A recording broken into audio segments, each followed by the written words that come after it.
do a Q&A session here.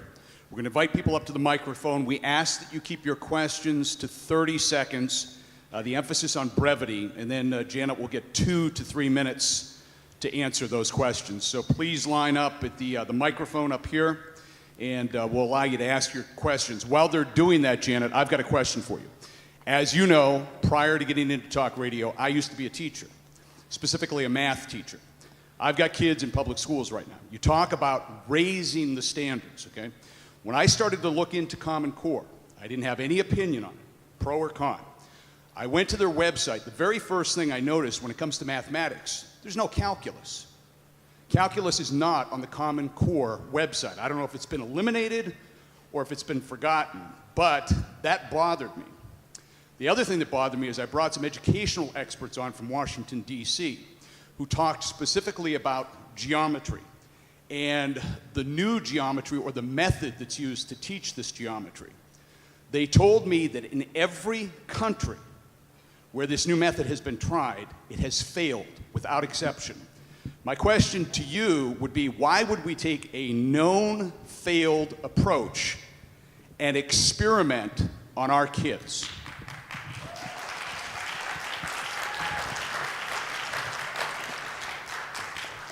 First of all, there's two divisions in approach to mathematics. If a state wants to do, instead of doing algebra geometry, algebra 2 geometry, and trig and calculus and all that, they can have standards for that by subject matter, or they can go into what's called Math 1, 2, 3, and 4. Some states integrate those mathematic principles and believe it's more appropriate to do that. So I'm kind of wondering if that's what you came about. But believe me, they teach calculus in our schools. The thing is, we just got to get kids to do it. Why isn't it on the Common Core website then? I don't know, because we've got folks that are preparing to teach it in Oklahoma, in calculus, in our high schools. So I'll have to take a look into that, and I'll ask Levi Patrick. One more follow-up on that. Yesterday, I had a friend of mine, Bob Lonsberry, from Rochester, New York. He's a radio talk show host. And the reason I brought him on was to tell my listeners about this new lady that has just been hired by the Tulsa Public Schools as an assistant superintendent. She had 22 years in the Rochester School District, and she was recently the superintendent in Syracuse. Well, he went on to tell me about some of the results they're getting in New York State. Did you know, in New York State, only 1/3 of the students this past school year were able to meet the Common Core standards, which, in my opinion, are dumbed-down standards. It's been a disaster in New York State. Again, why? Look what's going on in other states. Why would you want to risk experimenting with our children? Pat, in every year, first of all, I respectfully disagree. It's not an experimentation. There are those across the spectrum that disagreed with math the way it was taught. And my kids then also took a different form of mathematics when they were in middle school because we were concerned about it. We didn't consider that an experiment. We decided that it was evidence based on best evidence. It was decision based on best evidence. And so there's always disagreement in the area of education about what is appropriate and not appropriate. But the lowering of the scores that were seen in New York, that are seen in Tennessee, that are being seen in Kentucky, that are being seen in South Carolina, and coming up in Louisiana and even in Oklahoma, is a result that the bar was raised. And it's because the assessments are now focused on what is the development of cognitive skills. So it's not just content, but it's practical application of that content into practical situations, developing critical thinking skills. And that is something that children have not been tested on. So they have to prove out their math problems and justify their answer. Never been asked to do that before. And on their math tests, then after they answer the question that one way, then they're added differentials into it where they need to show their application of their knowledge and change the formula around and come up with a correct answer. Why do my kids need to justify 2 + 2 = 4? It's a fact. It's a fact. Well, of course they don't have to. As Joe Biden would say, it's a fact. Well, of course they don't have to justify that at all. but in the higher grades, usually once they get into 6th grade, 7th grade, and in middle school, they need to be able to develop formulas and write that. You know, 3rd graders, we've got them figuring area of a I don't want to waste too much time. I want to get to the people that paid to come see you and talk to you. Please identify yourself and ask Janet your question. My name is Frederick Bell Barnes. I want to ask you about the question of dyslexia, the ability to read backwards the words, numbers, and switch them back. Do they check kids in 1st grade for dyslexia? Because I have dyslexia. And so did my sons. And so this is an area of reading that really hadn't been addressed in the state. And so we have, as part of that additional training that I'm telling you that we're doing with teachers around reading, we are addressing that. It is unfortunately not declared as a special education component, but it is one that certainly I believe that students are mixing their letters or mispronouncing, or the sounds that they put with the word is not always consistently that correct sound. And so it is one of the alternate learning strategies that we're teaching teachers in our schools, and I appreciate your question. Thank you. One other back up. Do you know anything about Dr. Doman and Delicato? They're professionals in the dyslexia section.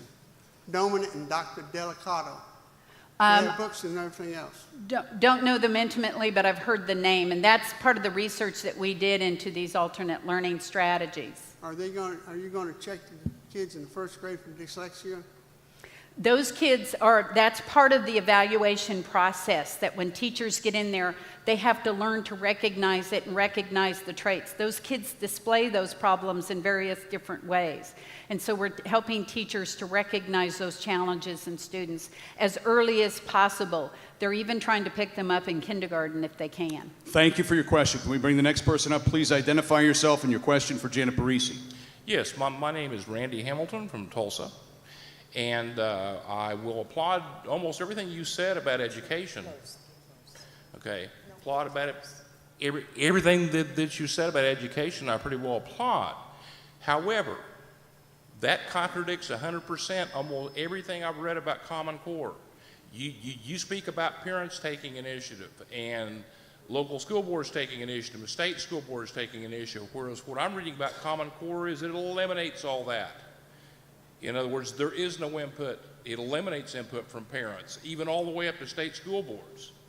And the feds are dictating all that. And so I'd be interested for you to address that difference. Well, I recently came out in agreement with Senator Coburn in his opposition to connecting federal funding to the implementation of standards. I agree with him. I know the process that is used in Oklahoma. I know I just explained what as best as I could, what the standards were and showed you the difference between that, and that the decision on how to teach it was done into the individual districts. It is impossible for me to tell a teacher how to teach something. We can give them ideas and all of that, but teachers have to write those own curriculum themselves in their schools. And we've been working to try to teach teachers how to do that, not to buy it, but to do it in their classrooms. And what I've read about Common Core says that Common Core wipes all that away. Sir, I've just tried to in detail to explain to you the way that we're doing it in Oklahoma, and that's the way we will continue to do it, because that's the way that the law dictates that it's being done. All I can do is ask you just to take a look at our website and to ask questions at your local school districts and talk to them about how they're implementing. Thank you for the question. Thank Let's you. move along to the next person, please. Your name and your question for Janet Barresi. My name's Gary Van Antwerp. Hello, Pat. And I came here to really oppose this Common Core, but what I've heard in the last hour sounds good to me. But what bothers me, I'm an electrical engineer and I'm also a certified math teacher, and I'm 70 years old, so I've seen a lot of changes. What really bothers me is how a lot of these policies are shoved down our throat, like from the National Board Department of Education. So my question is the National Education Department behind this? Are they trying to push it, or is this strictly kind of independent? That's You my know, main from the question. time I started running up until today, and even recently, I've called for the dissolution of the U.S. Department of Education. And I can tell you, as being a part of and being in office, I am more firm than ever in calling for the dissolution of the U.S. Department of Education. It's a maze of impossible bureaucrats that take far too much of our money that needs to be returned. And I was excited that the version of No Child Left Behind that Congress just passed, it's not going to be heard in the Senate, but it's one that returns a lot of those decisions back to states. And so I agree with you. I have never had a U.S. official tell me how to implement standards in the state of Oklahoma or what standards to implement. That was left always up to the state. But I have had them try to impose additional reporting standards and the gathering of more data, and I have resisted them. I have told them no. Indeed, this fall, a federal audit of the Oklahoma Department of Education will have findings as to me telling them no. They wanted us to report additional information around graduation rates, and we felt it was an onerous requirement and too much federal intrusion, and I told them no. And I said, so now that I've told you no, what's going to happen? They go, well, Superintendent, you're going to have an audit finding. And I said, well, okay, what happens after that? They couldn't answer me because they've never had anyone tell them no. Okay. Thank you for your question. Appreciate it. Let's move along. Please identify yourself and your question. My name is Tom Culver from Tulsa. How do you do? On math and reading, it seems to me that there are certain things that need to be taught in a particular way, like your multiplication tables, phonetics, and Yes. so I guess I'm a little bit concerned about the amount of latitude that a teacher would have on what I would consider basics. Well, thank you for your question. Thank you for pointing that out. In the area of reading, the only types of techniques that we are teaching teachers is phonics-based. I want to be very, very clear about that. I am still concerned that in their colleges of education, they do get whole language. We have expressed our concern to the universities about that and told them that the only thing we were supporting is phonics-based education. But some children learn better by listening, some learn better by watching, some have to manipulate things, and that's what I'm referring to is the different learning styles in that area as well. And I'm sorry, your other question is about math? Just on the math, it's related to math tables. And what you're going to see then is that with the Common Core, it kind of narrows it down and gets the essential content in there so teachers can go deeper for mastery and to develop critical thinking skills. So in first and second grade and in beginning of third grade, you're going to see just a focus on addition and subtraction and all operations around addition and subtraction. In third and fourth grade, you're going to see a focus on multiplication and division, and then they go into fractions because those kids have to master that. They have to be able to tell you what 6.9 is just very quickly like that. They have to know all functions around that. And in fractions, they can't go on to higher math until they've got that nailed down. So this focuses on mastery of those types of things. Thank you for your question. Thank you, sir. Next question, your name and your question for Janet Barresi, please. Julia C. You keep referring to listening to grassroots, and I have to disagree. You're not listening to grassroots. You're not listening to conservative groups at all. We have groups such as Heritage Foundation, Americans for Prosperity, Concerned Women of America, David Barton and Wall Builders, Cato Institute, Family Research Council, Act for America, the Oklahoma Republican Party platform, and the RNC platform, Eagle Forum, Freedom Works, ROPE. We all want to be rid of Common Core, and you are not listening.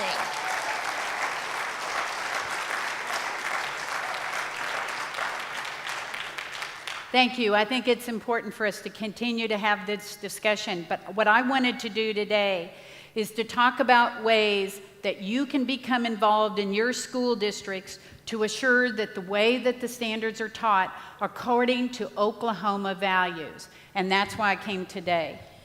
I have talked to a dear friend of mine who is on the school board in Yukon. She said, all I can do is spend the money they give me and implement what they tell me to implement. That's her comment. So the local level is not following through. We get teachers, curriculum. You think Oklahomans came up with the idea to teach that Islam is good and Christianity is bad? I don't think so. Miss Say, I can tell you that if that woman told you she can't do anything else, ask her to call me. I'll help her learn how to be a more effective board member, because indeed, the decision-making is at the local school board. Have her call me, and I will be happy to talk to her about it. I promise you. Thank Yes, you for the ma'am. question. Next question, please. Your name? Hey, my name's Charlotte Nevels, and I'm from Claremore. Can you get up on the mic? I'm sorry. Yep. My name's Charlotte Nevels, and I'm from Claremore. Claremore? I voted for you in the last election. Yours was the only campaign sign that I put in my yard because I believed in you. I thought you were going to do things differently. But what I see is a perpetuation of the old ways. You've taken what Sandy Garrett, Brad Henry put into place, and you're perpetuating it. You put the gas pedal on it. And I'm stunned by our legislature that debate on this issue is stymied. It's shut down. There's no debate.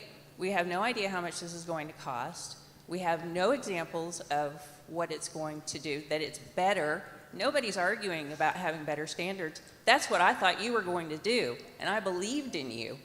I mean, I homeschooled for 13 years, and the reason that I homeschooled was because the education system in this state was poor, and I wanted my kids to have a better chance. Do you have a question for Janet? Yes, though? I do. When it comes to homeschooling, with the P20 Oklahoma data collection thing, it's about regarding data collection. In that annual report, it talks about that they want to collect data on homeschoolers. I want to know how you plan on doing that, because homeschoolers are the least likely to give you their information. Yeah, the Claremore School District, in fact, I'm going to be talking about this Monday on the program. The Claremore School District is going after homeschoolers. Well, I'm sorry to hear that, but I can tell you, as long as I'm in office, there is absolutely no reason to collect data on homeschoolers. So Well, I'll take a look at the P20 report around that. Because it's Because in there. they don't give any data anyway. I know. And I was So- asked before what I'm going to do about homeschoolers. Every time I go, not every time, but many times when I go to a district, the districts say, we've got to keep track of these homeschoolers. Their kids are out running around. And I constantly tell them, while I'm in office, homeschool parents will have the ability to determine what is right for their kids, and my department will collect zero data on homeschool children. Okay, we need to move along. I don't mean to be rude, but Thank next you. question, please. And folks, let's try to keep it to a question, 30 seconds, and then let Janet answer, please. My name is Charles Barthel, and I think it's common knowledge that schools where parents are most involved are more successful with the kids. Yes. And my question is, for parent involvement, educators are constantly changing the standards or the way that they teach things when mathematics and reading has been the same for 2,000 years. So can't we teach math to the point where somebody at the grocery store or Home Depot can make change without the cash register telling them? Amen to that. You know, one thing I told folks when I was running, I said, one of my major goals for Oklahoma kids is for them to be able to make change without a computer or a calculator in front of them. And indeed, I've stopped everything in 3 stores 3 different times when their cash register went down or their computer went down. And I taught the young people standing right there how to count back change. And I agree, that is very, very important. You know, one thing that all of you can do, and I'll say quickly, is you can become involved in the implementation of all of our state standards, is go to your local teachers and give them ideas for content that can be taught for these standards. Go look the standards up, and you've come from different careers. Give those teachers relevant information, because all they're teaching is global warming because there's just a flurry of those support materials that they get, and so they default to that. Give them information that they can teach in the schools. They'll welcome it. Yes, ma'am. Good Hi, morning. I'm Joanne Baxter. I spent 40 years in the classroom teaching all subjects. I heard you Thank you for your say service. originally that you welcomed Common Core when Oklahoma adopted it. and then you looked more closely at the standards, and you determined that Oklahoma needs to write their own standards rather than use the Common Core standards. And we did for social studies and science so far. Okay. When you present those for public comment, which you said, I think in October that will be done, For science, yes, ma'am. for science, will you have the Common Core standard alongside the Oklahoma standard so that we will be able to compare how you change them? Okay, I haven't had that request, so I'll go back to my folks and figure out how we can create that, because the way public comment is done is that the rule or the standard is written in this column. You write your comment in this column, and then over here, we've got a template. We write how we change things to meet that. And so let me go back and try to figure that out. Okay, I think I'm hearing you defend Common Core. We are teaching the Common Core, as our legislature adopted, in English and in mathematics only. We have rewritten social studies and science and have revised visual and performing arts. And then we have world languages, I believe, coming next. So every several years, we go back and revise or rewrite to update things and to assure that they are appropriate. Thank you for your question. I want you to know that I appreciate the common standards, and Common Core is one way to achieve that. Thank you, ma'am. We've only got Janet for a couple more minutes, so I really want to roll along with the questions. Again, emphasis on brevity, please. Ms. Barresi, John Fraser is the name from the Calera Independent School District. Two questions, or two-part question. The tests that are given, the assessments tests, one and the same, right? When they have the tests for the end of the school year? Yes, sir. Those are given by an independent company. What is the cost to the state of Oklahoma for those tests? Our state develops the blueprint for those assessments, in other words, what they want in the assessment, and then a vendor develops the questions and the form, if you will, for which those are presented, and Oklahoma teachers review the questions, and those are distributed. And across all grade bands, all types of tests for handicapped kids, all assessments for all subject matters, our total state budget is $16 million. If we developed them ourselves in-house, our budget would have to be over $35 million. And the implementation of the Common Core for the state, the implementation, there is an additional cost for that for the different districts. True or false? Sir, what's going on is that we are not participating in the exam that you had heard about called PARC, the Partnership for Assessment for Readiness of College and Career. That is one that a consortium of states are being involved in. And we decided to not participate for 3 reasons. Number one is time on task. It was onerous, asking kids to sit for 8.5 to 10 hours for a test. The second one was cost. The state is saving approximately $2 million a year by not participating. And the third one was technology readiness. Right now, only 28% of our school districts in the state have enough technical ability in terms of infrastructure and bandwidth to be able to take the assessment. So we're going to have the option of delivering it in paper and pencil. Thank you. Thank you for the sir. question. Next, please. Hi, my name is Bill MacArthur. I have a question about the history curriculum, even though I'm a retired engineer. I have an analysis here by a history teacher of the 72 texts and materials for the history program for Common Core, and this analysis says that the first lesson a child gets in kindergarten or history, or kindergarten first grade, is about slavery. Not about the founders, not about the founding of the country, but slavery.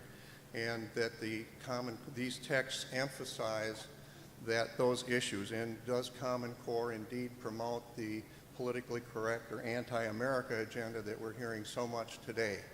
Okay.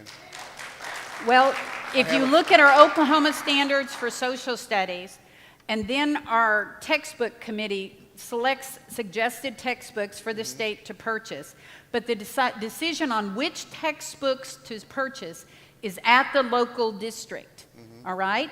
And I currently have to make a recommendation to the governor for a private citizen to be on the state textbook committee. If you'd like to volunteer, or anybody would like to volunteer, let me know. It's hard work, it's hours of work, it's grueling, but that person, the private citizen's position just expired, and we are looking, quite frankly, for a good conservative to be on the textbook committee, someone that can dive in and take a look at it. So Common Core does not encourage the types of materials taught all around the country?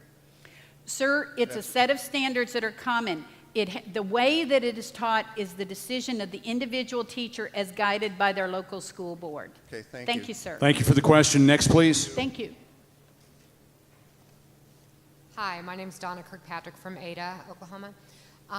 You had stated that a reason that you signed up to the Common Core was for the poor children who move a lot and for defense, and you said even the Department of Defense also sees that reasoning as good, that you can move from Oklahoma to Washington and be on the same page. How can those children all be on the same page when you are not going to go with the standards on history, science, what were the other two? And there was two other, geography and what? It's social Four. studies and science. That's right. Science, history, you said, and geography. So Right. How would And they, so they asked specifically that in the area of English and mathematics, that we have a common set of standards in that area. We looked at the next generation science standards. We looked at the social studies framework with that same idea in mind. They just weren't appropriate for Oklahoma kids. And so we made the decision then to take a look at those and to adopt our own Oklahoma standards. And we actually, for our social studies standards, we're getting some national attention from some other states that are looking at them. And our social studies teachers are all telling us that they're solid and they're very, very good. So Thank you for the question. Next, please. Hi, Valerie Rose with Oklahoma Christian Home Educators Association. How do you do? And I want to thank you for your support of home educators. And my concern is some of the school districts, Claremore, Owasso, several others recently have sent out letters to their families stating that all home educators need to submit a letter of intent, submit their curriculum, all kinds of data. And my concern, too, is how will the standardization of curriculum affect home educators down the pike? It's parents' decision. The parent is first and foremost the best and the first educator of every child. That's something that I believe in, I have held all along, and I will continue to believe in because I appreciate homeschooling. I do not know how those school districts have brought themselves to stating that homeschool parents need to be part of a registry. Let me jump in here for a minute. wrong. Are you, as superintendent, willing to say today that these homeschoolers here do not have to submit their curriculum to their respective school districts? No, You're not willing to say that? no, I'm saying they don't have to. They don't have to. So you No. heard it from the superintendent herself. She said No, you don't ignore have it. to do it. You're right. Ignore it. I'm just trying to search my mind and figure out some parents that are addicted and have drugs and abuse their children hold their kids out of school so they can avoid detection because these kids are neglected and all of that. And so the school calls them, and now the parent will say, oh, I'm homeschooling my child. And the district will ask them to come in and simply sign a form saying their child is homeschooled. I still oppose making homeschoolers register. We can find those scumbags through traditional law enforcement. And indeed, we are working with district attorneys and sheriff's office and finding those people that are giving homeschooling a bad name. I had folks in to talk about it. That's the only thing I can think of that they're asking. Thank you very much. Thank you. Next question, please. Your name and your question. Brent Colley, Ponca City. How do you do? Very good, thank you. I think I just heard you say that Oklahoma is coming up with their own Common Core standards that you are going to reject. You're going to have the option to reject the national standards? Sir, we have adopted the Common Core for English and mathematics. I rejected them, and quite frankly, educators in the legislature and the governor agreed with me for science and social studies because they were laced with just quite frankly some very liberal principles and things that weren't appropriate for conservative Oklahoman. So while we've taken English and math, We have written our own for social studies and science, and we've revised our own existing visual and performing arts. So Oklahoma is retaining the option to consistently reject any and all standards on the national It's our Common option. Core. It's our option. And you will take it. Okay, you're saying The will of the legislature. well, this goes on then to It's the will of the legislature in doing that, and the governor signs it. okay. So we have the option to reject any Common Core standard at the national level that we choose to reject. That is, the legislature adopted it, and it is the decision of the legislature, and it will be their decision Well, going they're going to need forward. guidance. They're going to need guidance from you. Beg your pardon? They're going to need guidance from you. They're going to take your suggestion. Well, they're going to ask me my opinion, but That's they right. have opinion coming from all sides. Well, and this is a follow-up question. If it's good for the state of Oklahoma to reject Common Core standards that are developed nationally, again, by people that have no accountability to local people whatsoever, then why is it also not appropriate that local school boards and local schools can reject the state Common Core standards? Local school boards follow the state law. The standard, remember I said that's the destination, that's Dallas. The way they teach the standard is in the decision of the local school board. And once you dive into that, you'll understand that. But the standard is state law. Their children will be assessed according to the standards, and those districts will be held accountable for their results. I surmise that if you set the standard, you dictate what is taught. You do not dictate how it's taught, but you will dictate how it is taught.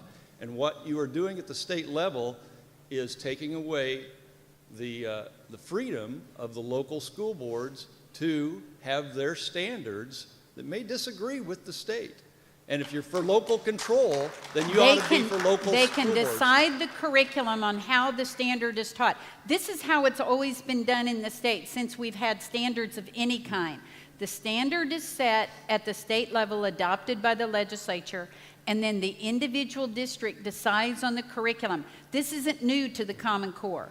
This is the way it's always been done this way, and it's being done the same way with the Common Core. I want to move It's along not to a another question. We dictation. got to get everybody in here. I thank you so much. Next person, please. Yes. Real quick, Chris Cuellar from Tulsa, or actually Broken Arrow. We homeschool, and I'm concerned about my children's ability to pass the ACT and SAT if we don't study the curriculum. I'm sorry, you're concerned about what, sir? My children passing the college entry exams, SAT, ACT, without us studying the curriculum. We homeschool. I can tell you that, first of all, homeschool kids that come out of great homeschooling have no problem with the ACT and the SAT. And they can continue to do that, and they will continue to excel. That's changing, though. They're rewriting the ACT and SATs to match. They are rewriting the ACT and SAT in order to improve the subject matter on it and to reach what colleges are asking for of the skills and abilities. But they're also rewriting them with the Common Core standards, and herein lies the problem.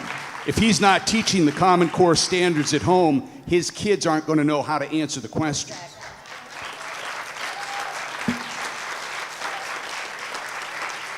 So for argument's sake, if you have a third grader and you're teaching your third grader how to figure out the area of a rectangle, one of the examples I gave, and you decide to do it in a certain way, you're teaching your child that skill and that basic principle. That basic principle is the same, and that will fold into other math subjects that they will grow into that will help them excel.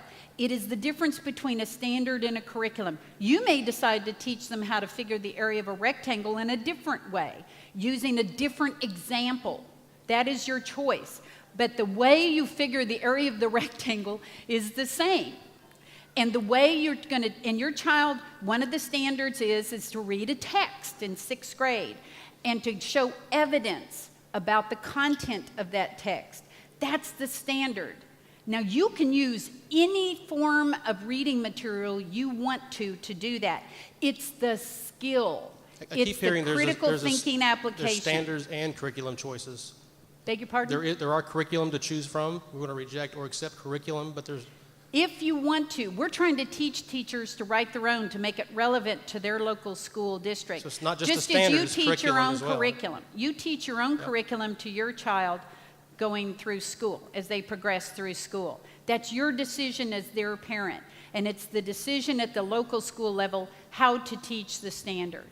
Thank you for the question. Next, please. I'm Karen from Broken Arrow. I'm a homeschooler. You've told me before that CC does not affect curriculum at all in any way. You said that at the Wagner GOP meeting. Do you still want to stick with that statement? That Common Core does not affect curriculum in any way. That the curriculum, the way you're going to get to Dallas, the route you're going to take, is your individual decision. But the destination is the same, which is the standard. Okay. Hundreds of companies curriculum that's out there, some of them that I use, are adjusting to the Common Core standards. It's your option to use it or not if you want to. Eventually, I'm going to run out of curriculum. We're actually asking our teachers to write their own. And as I visit with homeschool parents, they actually say they take bits and pieces from various things or write their own on how to teach it. Lastly, are you going to do what you want to do or what your constituents are telling you to do? We put you in office to serve us. We're the masters. You're the servant. Are you going to do what we're telling you to do, or are you going to do what you want to do?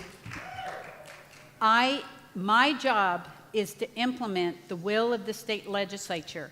You elected me. No. You were elected to represent us, not the state legislature. The people are the power. So I'm to defy state law. Your power comes from the people. So I am the to defy legislature's state power law. comes from the people. We are in power. We are the power. You are the servant. We're the master. I always appreciate input. I always appreciate input into anything that we do, because I get just as many comments supporting the core and supporting our standards as I do those that oppose. I don't believe believe that. There are that. other voices in the state. Well, respectfully, ma'am, we do get a great deal of support I voted for for it. you. Okay. Let's move along to the next one. I thank you for the question. Next one, your name, please. I'm Carol from Oklahoma City, and mine's just very simple. I read that they're teaching reading, 60% of it through just dry reading of manuals on instructions instead of the classics. Is that true in the reading curriculum? In the elementary grades, approximately 50% of it is fiction, 60% of it is fiction, and 40% of it is nonfiction. And is that As manuals? the grades increase, it goes to nonfiction. So the letters that I was talking to you about from George Washington, that was nonfiction. And students will be reading that. The only required reading in the core, the only required reading is the Declaration of Independence, the Constitution, the Bill of Rights, and the Federalist Papers. Everything else is a decision made at the local level. I'm amazed if those are really in there. I sure have not heard that, and I'm amazed. That's the that only they are. required reading list in the Common Core. And there's no time that the children are just going to be reading dry instruction manuals on something. That is the decision of the curriculum made at the school site. But if you think about it, when a young person gets out into the working world, their boss is not going to say, go read that novel and come back and report on it. Their boss is going to say, I need you to read this report, and I need you to bring me back a summary of it, giving me the most salient points and quoting from Well, they it. can do that at that point when they go to work, but when they're in It is school, they may not actually- ever want to do what this instruction manual is. There's no use studying an instruction manual in It is school. the ability, if you look at like an instruction manual, I don't know, for like putting in some audio equipment, Yeah, whatever. and you open that up, and it's pretty tough reading. It's called technical reading skills. That's actually part of the requirements that kids need in order to be successful in the 21st century. Over the next 6 years, 65% of new jobs coming to the state of Oklahoma will require, for entry-level positions, mastery of algebra, geometry, statistics, data analysis, and technical reading skills. That is what we are hearing from across the country, and that was what industry is telling us that these kids don't have. They don't have the ability to read things and to critically make decisions about them and summarize them. All right, let's So move that's along. what I Let's feel move about along. Education's been dumbed down for years. Let's move along to another question. Name and question for Janet Barresi, please. TC Ryan, Tulsa. Quick comment. You know, I think that the education system should be empowering and educating individuals and not just worker bees. So maybe we should focus on that and not public-private partnerships. You know, I'm not interested in what, you know, a company may need 10, 20 years down the road. I'm interested in ensuring that all these kids have the ability to make informed individual choices. To Real quick, think, and to think and act, individually. not- How to think, not in not a what to corporate think, sense. how to think. My question is, we know that the legislators already have passed the English and math side of Common Core, and what you're doing now is you're implementing the infrastructure.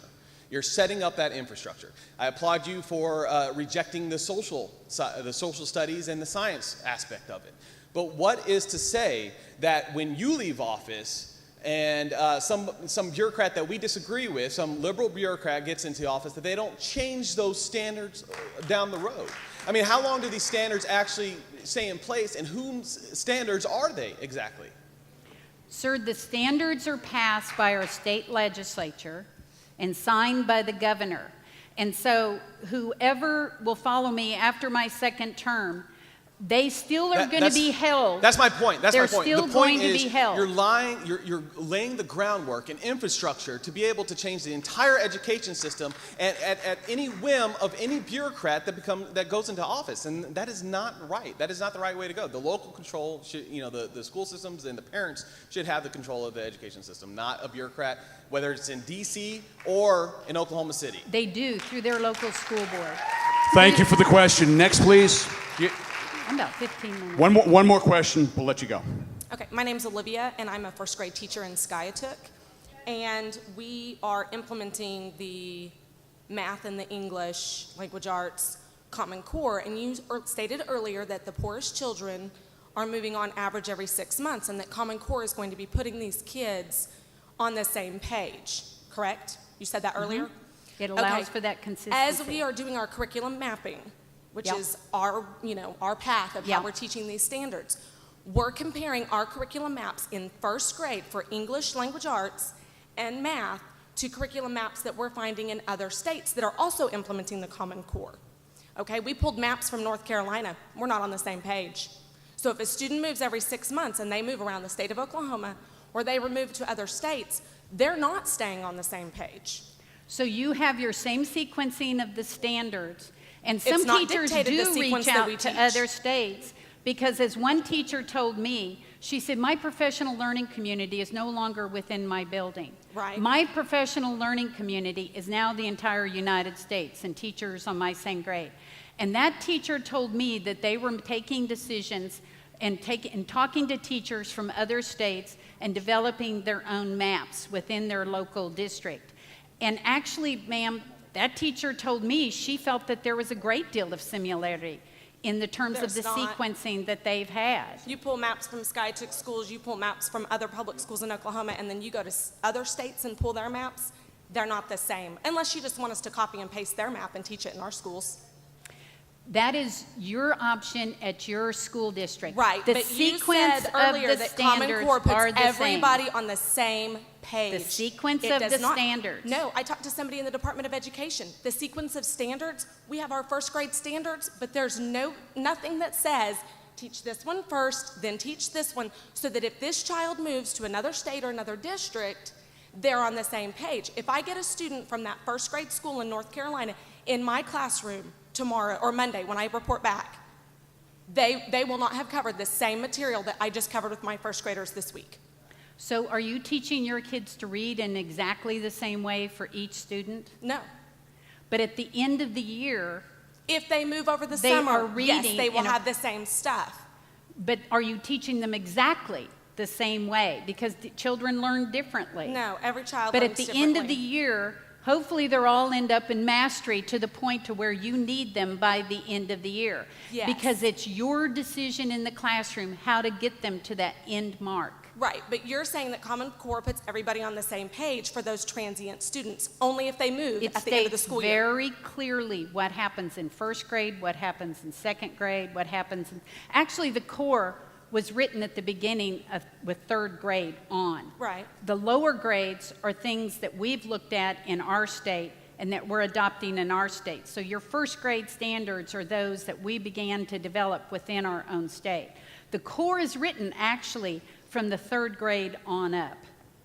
And the lower grades are things that we've adopted on down from third grade in our own state. Call Terry Burkeen at the State Department of Education, and she'll talk to you about the process. Thank you for the question. I got to jump in here. Janet's been extremely generous with her time.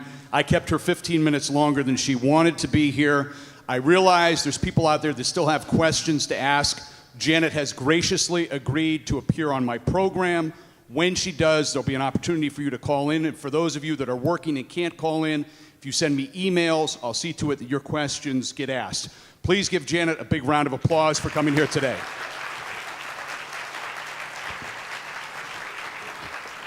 Thanks, Thank you Pat. so much.